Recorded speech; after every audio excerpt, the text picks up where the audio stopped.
యేసే పరిష్కారము అనుదిన Bible study కార్యక్రమం ప్రేక్షకులందరికీ యేసుక్రీస్తు వారి మహిమగల నామమున వందనాలు. ప్రభువునందు ప్రియ దేవుని బిడ్డలారా, నేటి దినము డాక్టర్ కారుపాటి శ్యాన్సాగర్ గారి ద్వారా బైబిల్ స్టడీలోని వాక్య ధ్యానమును సామెతల గ్రంథము నుండి ధ్యానం చేసుకుందాం. మీరందరూ బైబిల్తోనూ నోట్బుక్తోనూ సిద్ధపడి ఉంటే డాక్టర్ కారుపాటి శ్యాన్సాగర్ గారు ప్రార్థన చేసి ఈ దినపు వాక్య పరిచర్య చేస్తారు. ప్రభువునందు ప్రియ దేవుని బిడ్డలారా, నేటి వాక్య ధ్యానము నిమిత్తము సహకారాన్ని ఇస్తున్న కుటుంబము చింతలపూడి వాస్తవ్యులు శ్రీమతి శ్రీ జి విజయ సారథి ఉమామహేశ్వరి గారు, వీరి కుమార్తెలు రేఖారాణి గారు, పుష్పలత గారు సహకారం ఇస్తున్నారు. సోదరుడు విజయ సారథి గారికి, ఉమామహేశ్వరి గారికి ప్రత్యేక కృతజ్ఞతలు. రేఖారాణి, పుష్పలత గారులను ప్రభువు దీవించాలని ప్రార్థన చేద్దాం. చింతలపూడి పట్టణము యేసే పరిష్కారం ప్రారంభమై సంవత్సరం పైగా అయింది. ఆ చుట్టుపక్కల 30 గ్రామాలు పరిష్కారం వింటున్నారు. దేవుని మహాకృప పరిచర్య నిరాటంకంగా ప్రభువు కొనసాగిస్తున్నారు. ఎపిసోడ్ సహకారం ఇచ్చిన విజయ సారథి గారి కుటుంబం కొరకు ప్రార్థన చేద్దాం, ప్రార్థించుకుందాం. మమ్మను మిక్కిలిగా ప్రేమిస్తోన్న మా ప్రియ పరలోకపు తండ్రి, మీకు వందనములు, స్తోత్రములు. నేటి వాక్య ధ్యానానికి సహకారం ఇచ్చిన విజయ సారథి గారిని, ఉమామహేశ్వరి గారిని, వారి కుమార్తెలను దీవించండి. అనేక మంది ఈ విధంగా సువార్త ప్రకటింపచేయు వారిగా అనుగ్రహించండి. ఘనత, మహిమ, ప్రభావాలు మీరు పొందండి. నేటి వాక్య ధ్యానము మాకెల్లరకు ఆశీర్వాదకరముగా ప్రసాదించండి. యేసునామమున వేడుచున్నాము తండ్రి, ఆమేన్. ప్రభువునందు ప్రియా దేవుని బిడ్డలారా, దయచేసి మీ పరిశుద్ధ బైబిల్ గ్రంథాన్ని తెరవండి. సామెతల గ్రంథము 13వ అధ్యాయము 24, 25 వచనాలు మనం ఇంకా ధ్యానించాల్సింది ఉంది. చదువుకుందాం.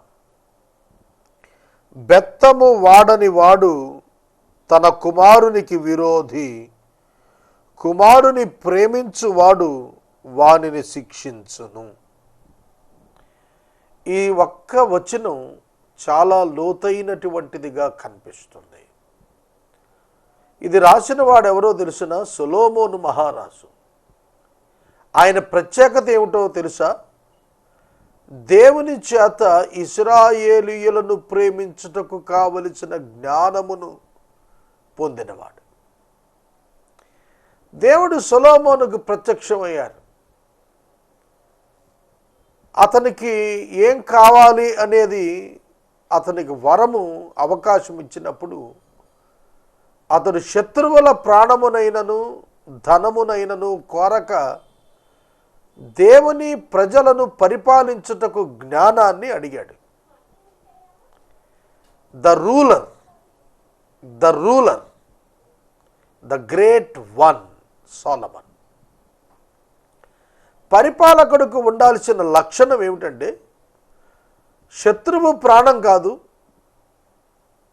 డబ్బు కాదు, కావలసింది ప్రజలకు పరిపాలించుటకు, న్యాయముగా పరిపాలించుటకు జ్ఞానం కావాలి. అలాంటి జ్ఞాని పరిపాలిస్తే 40 సంవత్సరాలు అతని పరిపాలనా కాలంలో యుద్ధాలు లేవు. శత్రువుల ప్రాణం అడగలేదు, అయినప్పటికీ యుద్ధాలు లేవు.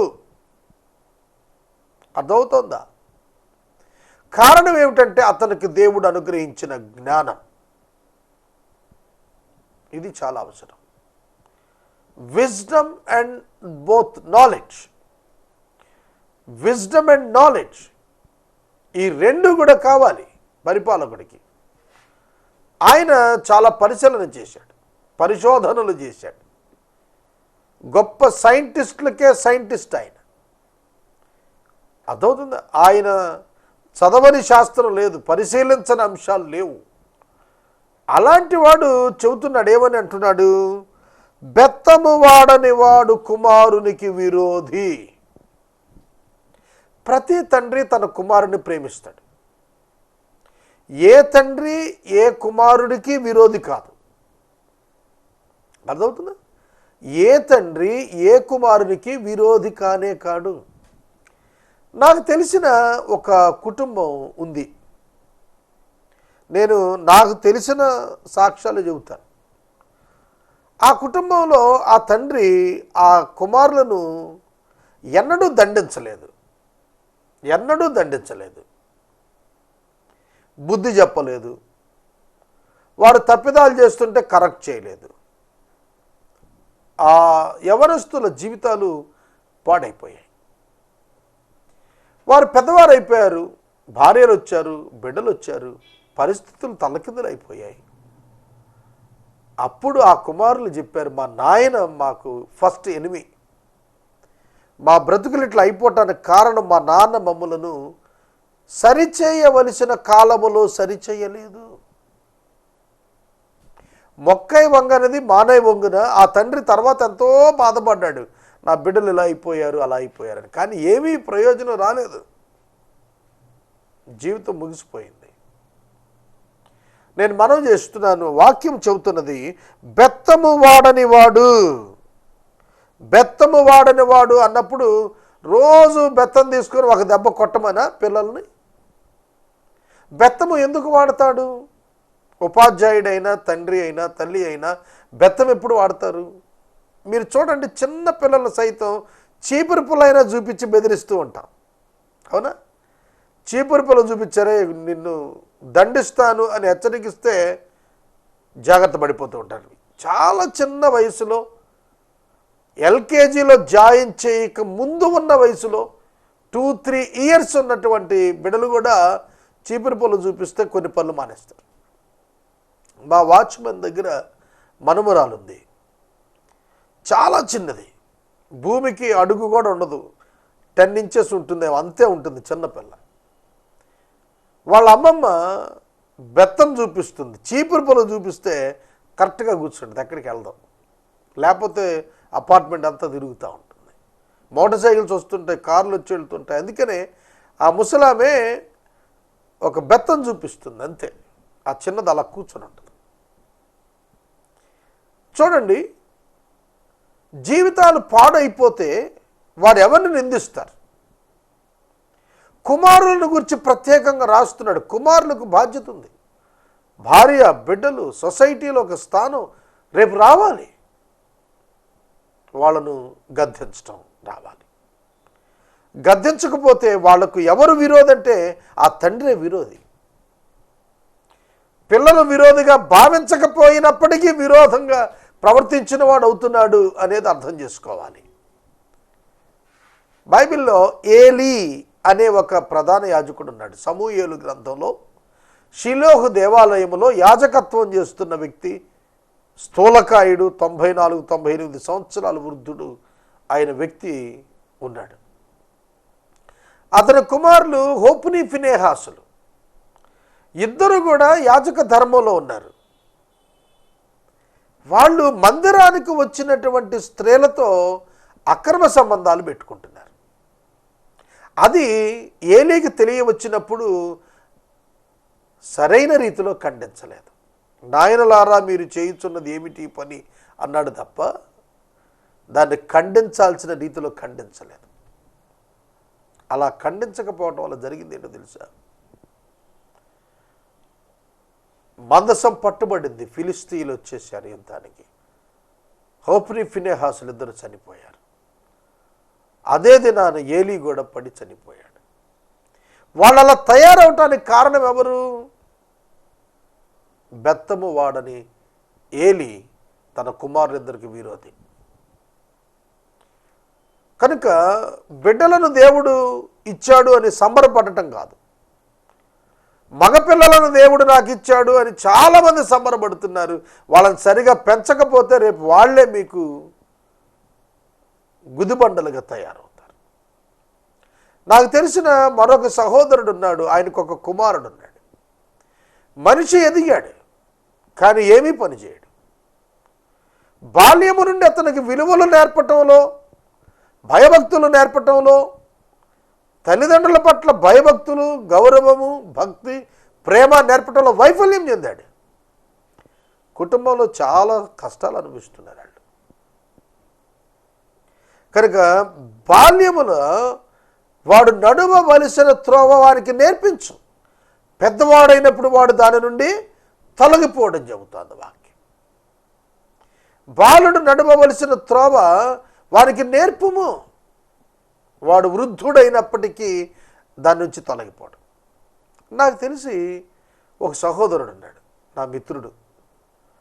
అతడు వారి తండ్రి గారి గురించి చెబుతాడు. మా నాన్న 4:30-5 అయ్యేటప్పటికి లేచి చక్కటి గీతాలు పాడుతూ ఉంటాడు ఉదయాన్నే. ఎప్పుడూ కూడా 5 గంటలకు లేచేవాడట. నేను అడిగాను ఆ పెద్దాన్ని, ఏమిటండి ఎందుకు అట్లా లేస్తాడని అడిగాను ఆ స్నేహితుడిని. వాళ్ళ నాన్న నేర్పించాడట 5 గంటలకు లేచి పాటలు పాడటం. బాల్యము నుండి కూడా అతనికి అలవాటుది.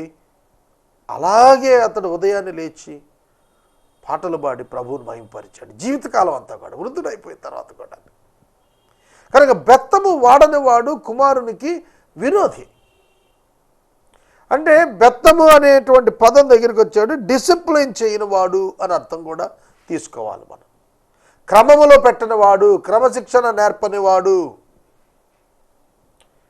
చూడండి, కొన్ని కుటుంబాల్లో బిడ్డలు ఎవరైనా అతిథులు వస్తే వారికి నమస్కారం కూడా చెప్పరు.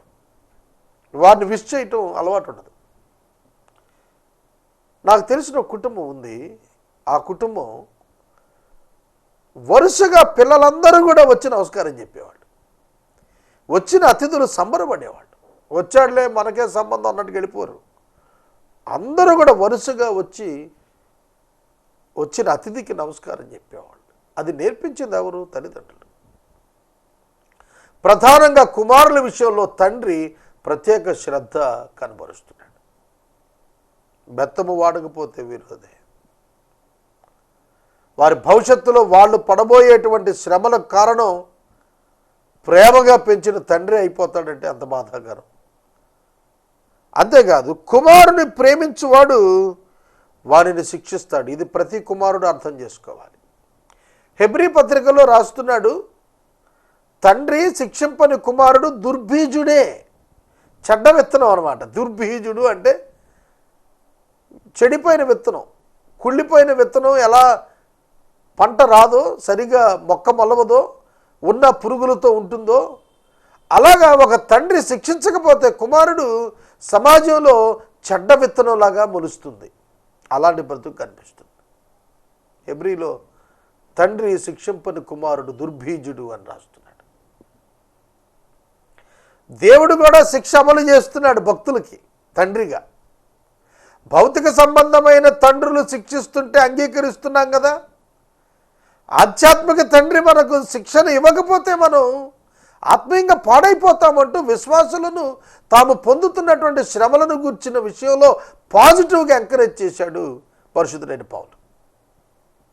ఇక్కడ మనం అర్థం చేసుకోవాలి, కుమారుని ప్రేమించువాడు వారిని తప్పక శిక్షిస్తాడు. చెప్పాను కదా, శిక్షించుట అంటే డిసిప్లిన్ అని అర్థం చేసుకోవాలి.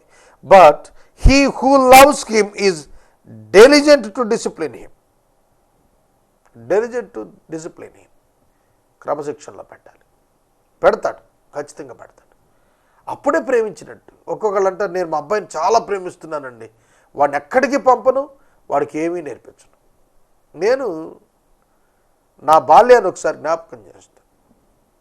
3వ తరగతిలో సైకిల్ తొక్కటం నేర్చుకున్నాను. నాకు ఒకళ్ళు నేర్పలే, నేనే నేర్చుకున్నాను. 5వ తరగతికి వచ్చేటప్పటికి సెంటర్కి వెళ్ళి అమ్మ సరుకులకి లిస్ట్ రాసిస్తే సరుకులు తేటం నేర్చుకున్నాను. 8వ తరగతికి వచ్చేటప్పటికి అతిథులు వస్తే ఇల్లు మేనేజ్ చేయటం నేర్చుకున్నాను. అర్థమవుతుందా? 10th పాస్ అయ్యి ఇంటర్కి వచ్చేటప్పటికి బంధువుల ఇళ్లలో ఏ ఫంక్షన్ అయినా ఆర్గనైజ్ చేయటం నేర్చుకున్నాను. డిగ్రీ పూర్తయ్యేటప్పటికి సమాజంలో ఒక లీడర్షిప్ క్వాలిటీస్ ఉన్నటువంటి యవ్వనస్తుడిగా ఎదగగలిగాను. అర్థమవుతుందా? దానికి కారణం ఎవరంటారు? మై పేరెంట్స్, నా తల్లిదండ్రులే. వాళ్ళు నాకు ఇచ్చిన అవకాశాలు, నాకు ఇచ్చిన ప్రోత్సాహం, నన్ను నడిపించిన విధానం. దే బిలీవ్డ్ మీ. నన్ను నమ్మారు. 5వ తరగతిలో సరుకులు తీసుకురమ్మని ఎవరు అప్పచెప్తారు? ఇవాళ మనము పిల్లలకు అప్పచెప్తావా? ఐస్ క్రీమ్ షాప్కి వెళ్ళి ఐస్ క్రీమ్ కొనుక్కోవటం చేతగాని వాళ్ళు 10th క్లాస్ బ్యాచ్ అయిన వాళ్ళు ఉన్నారు. ఇవాళ వాటర్ బాటిల్ కొనటం రాని వాళ్ళు ఉన్నారు. 100 రూపాయలు ఇస్తే వాటర్ బాటిల్ ఇస్తాడు, ఎంత చిల్లర ఇస్తున్నాడు లెక్కట్టుకొని ఇంటికి వచ్చేవాళ్ళు ఉన్నారు. కనుక వాక్యం చెబుతుంది, కుమారుని ప్రేమించటం అంటే వాడిని శిక్షించటంలోనే ఆ ప్రేమ కనపరచాలి. ఆ కుమారుడు తాను శిక్షణ పొందుతున్నప్పుడు తల్లిదండ్రుల పట్ల గౌరవం పెరుగుతుంది అనేది వాస్తవమైనటువంటి సత్యం. దీన్ని ప్రతి పేరెంట్ కూడా గుర్తెరగాలి. అర్థమవుతుందా? నీ బిడ్డ పాడైపోతుందా, అమ్మో ఏమైపోతుందో అని నువ్వు క్రమశిక్షణలో పెట్ట మానేస్తున్నావా? నీకు ముసిని పండంటి చేదైన అనుభవం మిగిలిపోతుంది. దయచేసి గుర్తుపెట్టుకు ఈ మాట. నీ బిడ్డ పాడైపోతుంటే, చెడిపోతుంటే, మార్గం తప్పుతుంటే క్రమశిక్షణలో పెట్టకుండా నీవు గనక బాధ్యత లేని తండ్రిగా తల్లిగా ఉండిపోతే ఆ బిడ్డ పాడైపోవటానికి కారణం నువ్వే అవుతావు. కనుక డిసిప్లిన్ యువర్ చిల్డ్రన్. మనం కాకపోతే ఎవరండి? అందుకని కొంతమంది అంటారు, నా బిడ్డను నేను కొట్టుకోవటానికి నాకు అధికారం లేదని దెబ్బలాడేవాళ్ళని. కొట్టి చావగొట్టమని చెప్పాల బైబిల్. దేవుడు నిన్ను ఎట్లా ప్రేమించి, అగాపే ప్రేమ చేత ప్రేమించి నిన్ను దిద్దుతూ వచ్చాడో అలాగున నీ బిడ్డలను నీవు క్రమశిక్షణలోకి తేవాలి. బైబిల్ గ్రంథంలో యాకోబు యొక్క కుమారులు లేవి, షిమ్యోను వాళ్ళు చేసిన ఘాతుకం యాకోబును కలవరపరిచినట్లుగా చూస్తాం. యాకోబు యొక్క కుమారులు సొంత సహోదరుని అమ్మేసి 21 సంవత్సరాలు they deceived there father collectively.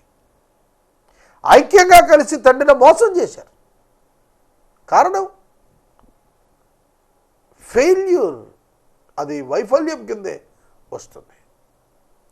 అదే అబ్రహాము కుమారుడైన ఇస్సాకుని కట్టెలు భుజం మీద పెట్టి నుప్పు చేతికిచ్చి కొండెక్కమంటూ కొండెక్కాడు. చేతులు కట్టి బలిపీఠం మీద పెడితే బలిపీఠం మీద మౌనంగా ఉన్నాడు. That is the discipline. శత్రువులు లేదా తమకు కీడు చేసిన వాళ్ళ పీకలు కోసి తెస్తే యాకోబు సంతోషపడలేదు, భయపడ్డాడు వాళ్ళని చూసి. కుమారుని ప్రేమించువాడు వాళ్ళను శిక్షించాలి. తర్వాత వచ్చిన నీతిమంతుడు ఆకలి తీరా భోజనము చేయును, భక్తిహీనుల కడుపునకు లేమి కలుగును. నేను చెప్పాను కదా, బట్ అనేటువంటి పదం ఈ యొక్క 13వ అధ్యాయంలో 21 సార్లు వాడాడు. కంపారిజన్ చెబుతున్నాడు. నీతిమంతుడు ఆకలి తీరా భోజనము చేయును అంటే అర్థం ఏంటి? భక్తిహీనులు కడుపునకు లేమి కలుగుతుందంటే అర్థం ఏంటి? Who is righteous and who are the sinners or wicked people? ఎవరు? ధర్మశాస్త్రం ఆ రోజున ఇవ్వబడింది. అర్థమవుతుందా? 3000 సంవత్సరాల క్రితం రాసిన మాటలు ఇవి. ధర్మశాస్త్రమును వెంబడించుచు నీతిమంతులుగా ఉన్నవారు ధర్మశాస్త్రాన్ని పాటించకుండా వికెడ్ పీపుల్గా, భక్తిహీనులుగా ఉన్నవారు. ధర్మశాస్త్రాన్ని పాటించిన వానికి సమృద్ధి కలిగి ఉంటున్నాడు. ఆకలి తీర భోజనం చేస్తాడన్నప్పుడు సమృద్ధిగా ఉంటుంది. ద రైచియస్ హ్యాజ్ ఇనఫ్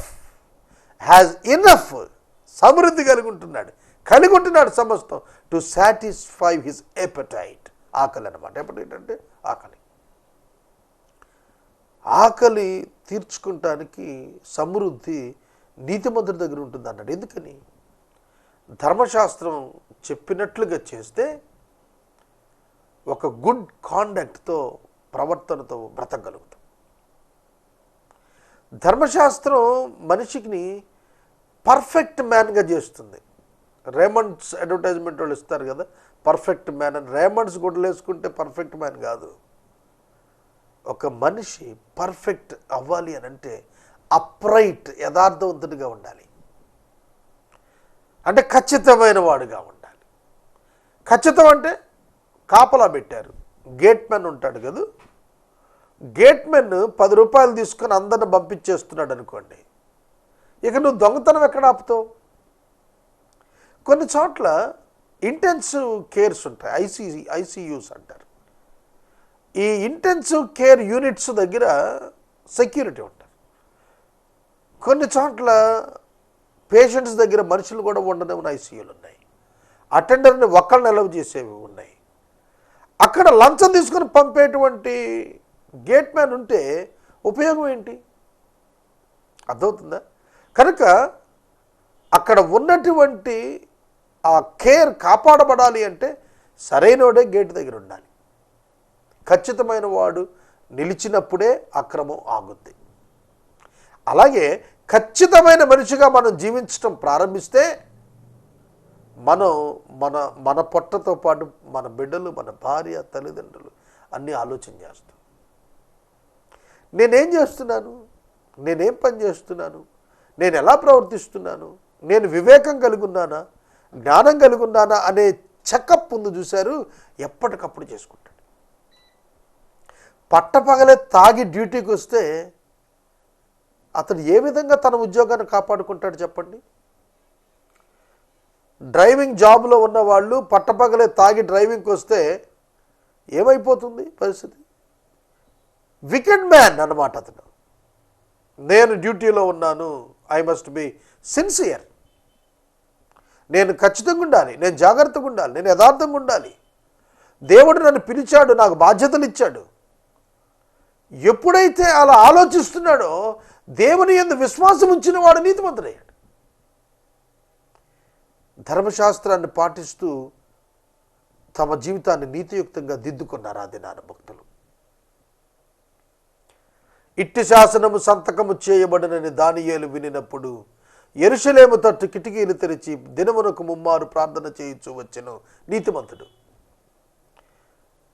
తన భక్తికి, తన విశ్వాసానికి, తను నేర్చుకున్న ధర్మశాస్త్రానికి వ్యతిరేకమైనటువంటి శాసనం, జీవో వచ్చినా కూడా పోరాడి నిలిచాడు, నీతిమంతుడయ్యాడు. ఎవరు గెలిచారు? దానియేలే గెలిచాడు. అతని మీద అభియోగాలు మోపిన వాళ్ళు చనిపోయారు. కనుక ఆకలి తీర భోజనము చేయును అన్నప్పుడు కారణము అతని యొక్క రైచియస్ లైఫ్. అతడు రైచియస్ లైఫ్ లీడ్ చేస్తున్నాడు కనుక అతనికి ఆహార కొదువు లేదు. కానీ బుద్ధిహీనంగా ఉన్న వాళ్ళకి, భక్తిహీనులుగా ఉన్న వాళ్ళకి కడుపుకు అన్నం కూడా దొరకదు. చెబుతున్నాను కదా, సరిగా ఉద్యోగం కాపాడుకునేవాడు 300 రూపాయలకి, 500 రూపాయలకి లంచానికి కక్కుర్తిపడి ఏసీబీకి దొరికిన కేసులు చాలా ఉన్నాయి. తెలుసునా? ఉద్యోగాలు పోయి మరలా ఉద్యోగాలు రాక, పెన్షన్ బెనిఫిట్స్ రాక ఆకలితో అలమటించిపోతున్న వాళ్ళని చూశాను నేను. 100 రూపాయల జేబులో లేని పెద్ద పెద్ద గజెటెడ్ ఆఫీసర్స్ వాళ్ళు పట్టుబడిన తర్వాత చూసిన వాళ్ళు ఉన్నారు. భక్తిహీనులు ఆకలి కొనే ప్రమాదం వస్తుంది. అంటే కమిట్మెంట్ టు యువర్ వర్క్ ఎప్పుడైతే మిస్ అయిపోతావో, నీ హృదయంలో పరిశుద్ధత ఎప్పుడైతే నువ్వు కాపాడుకోవటం విసర్జిస్తావో నిన్నెవ్వరు నమ్మరు. No one believes you. నీ జీవితం పాడైపోతుంది. కనుక భక్తిహీనుల కడుపునకు లేమి కలుగును, but the belly of the wicked suffers want. ఇక్కడ ఒక బెల్లీ అని రాశాడు, మిగతావి కూడా ఉంటాయి. ఏది? వస్త్రం దొరకపోవటం, ఇల్లు లేకపోవటం. చాలామంది ఇట్లా తాగుబోతులు ఇంటి అద్దె గడతలేదని సామాను బయటికి ఇసిరినటువంటి సందర్భాలు తెలుసును, మీ అందరికీ తెలిసే ఉంటాయి. చాలామంది వస్త్రం లేని వారు ఉంటారు. బిడ్డలు, భార్య సరైన వస్త్రం లేని వారుగా తయారైపోతున్నారు. పరిస్థితి ఏమిటంటే భర్త ధర్మశాస్త్రాన్ని పాటించడం లేదు ఆ రోజున. ఇవాళ బాధ్యత ఎరుగక ప్రవర్తిస్తే అదే పరిస్థితి. సహోదరుడా, సహోదరి, వాక్యము బెటర్ లైఫ్ ఎట్లా లీడ్ చేయాలో చెబుతుంది. దేవుని యొక్క వాక్కు నీతిని నేర్పిస్తుంది, పరిశుద్ధతను నేర్పిస్తుంది, రిలేషన్షిప్స్ ఎట్లా మెయింటైన్ చేయాలో నేర్పిస్తుంది. చాలా సందర్భాల్లో మనం వైఫల్యం చెందుతున్నాం. ప్రభువుని క్షమాపణ అడుగుదాం. ఈ రాత్రి నేను మనం చేస్తున్నా, నీతిమంతుడు ఆకలి తీర భోజనము చేయును, భక్తిహీనుల కడుపునకు లేమి కలుగును. ఈ యొక్క 13వ అధ్యాయం అంతా కూడాను ఈ విధంగానే కంపారిజన్ చెబుతున్నాడు. అలాగే ఏం జరుగుతూ వచ్చింది, ఒకరికి ఎట్లా అవుతుంది, మరొకరికి ఎట్లా అవుతుంది, ఎందుకు అలా అవుతుందో చెబుతున్నాడు. ఇవి వింటున్నప్పుడు మన బ్రతుకులు ఎట్లా ఉంటున్నాయి, మనకే ఎందుకు ఎలా అవుతుంది? హెచ్చరికలు ఇస్తున్నప్పుడు దేవుని వాక్యం హెచ్చరికలు ఇస్తున్నాయి, వాటిని జాగ్రత్తగా చూసుకోకపోతే మనం పాడైపోతాం. చూడండి, మనం ప్రతి వస్తువు కూడా మనకి ఇచ్చినప్పుడు ఒక మాన్యువల్ ఇస్తారు. ఇది ఎలా పనిచేస్తుంది అనేది ఒక మాన్యువల్ బుక్ ఒకటి ఇస్తారు. కారు కొంటే మాన్యువల్ బుక్ ఉంటుంది, మోటార్ బైక్ కొన్నారు, సెల్ ఫోన్ కొనండి, దాని మాన్యువల్ ఇస్తాడు, ఎలా పనిచేస్తుంది, ఏమేమి ఇందులో ఉంటాయి, ఇవి పనితీరు ఎట్లా, ఎలా వినియోగించుకోవాలి అనేది మాన్యువల్ బుక్ ఇస్తాడు. ఏ పార్ట్ పాడైంది, ఎట్లా ఐడెంటిఫై చేయాలి. ఈ మాన్యువల్ ఎప్పుడైతే తప్పుతామో అప్పుడు ఆ ఆర్టికల్ పనిచేయదు. అలాగే మానవ జీవితం కూడా అంతే. మనకి గాడ్స్ మాన్యువల్ దేవుని యొక్క వాక్యమే. దేవుడు మనకు ఒక పుస్తకం ఇచ్చాడు, ఇదిగో ఇలా ఉండాలి, ఈ పాత్రలో ఇలా ఉండాలి, ఈ బాధ్యతను ఇలా చేయాలి, ఈ ధర్మం ఇట్లా పాటించాలి, ఈ కుటుంబం ఇట్లా నడిపించుకోవాలి, వ్యక్తిగత జీవితం ఇలా కాపాడుకోవాలి. ఇదంతా కూడా ఒక మాన్యువల్ బుక్. హ్యూమన్ బీయింగ్స్, మనుషులు నిర్మించిన వాడు ఎవరు? దేవుడే కదా. కనుక దేవుడు బైబిల్ అనే మాన్యువల్ ఇచ్చాడు. ఈ మాన్యువల్ ప్రకారం మనం నడవాలి.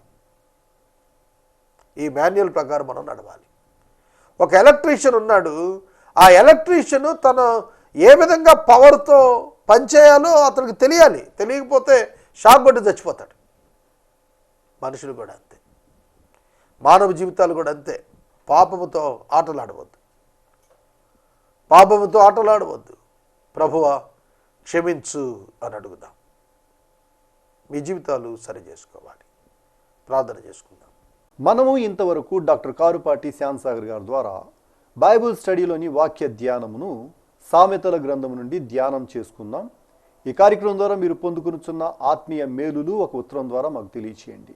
మీ ప్రార్థనా మనవులు మాకు తెలియచేస్తే ఏసే పరిష్కారం కార్యాలయంలో ఏర్పాటు చేసిన ప్రత్యేక ప్రార్థనా శిబిరంలో మీ కొరకు ప్రార్థిస్తాం. మీ కుటుంబ పక్షముగా ఒక ఎపిసోడ్ ప్రసారం చేయాలనుకున్నారు మాకు తెలియచేస్తే మా సిబ్బంది మీ గృహాలను దర్శిస్తారు. ముగింపు ప్రార్థన ఆశీర్వాదాలతో ఈ కార్యక్రమాన్ని ముగించుకుందాం.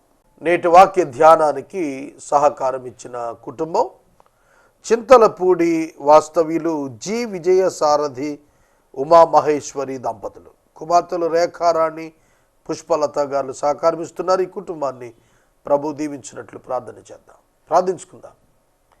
మమ్మల్ని మిక్కిలుగా ప్రేమిస్తున్న మా తండ్రి వందనాలు. మీ దాసులు విజయసారథి గారు ఉమామహేశ్వరి గారు కొరకు మీకు స్తోత్రాలు. మీరు ఇచ్చిన కుమార్తెల కొరకు మీకు వందనాలు. ఈ కుటుంబాన్ని ఆశీర్వదించండి. వీరి వల్ల అనేకులు ముందుకు వచ్చి ఎపిసోడ్స్ నిర్వహించుటకు సహాయం చేయండి. ప్రభువా, వాక్యము అనే ఒక మాన్యువల్ మాకు ఇచ్చారు ప్రభు. అనుసరించదగినటువంటి సూచనలతో కూడిన గ్రంథం. దీని యందు మాకు విశ్వాసము, దీని యందు మాకు నమ్మకము, దీనిని పాటించుటకు ఆత్మలో శక్తి అనుగ్రహించము. యేసునామమున ప్రార్థిస్తున్నాం తండ్రి, ఆమేన్. తండ్రి అయిన దేవుని ప్రేమ, కుమారుడైన యేసయ్య కృప, పరిశుద్ధాత్మని యొక్క అన్యోన్య సహవాసం సదాకాలం మనందరికీ తోడై ఉండును గాక.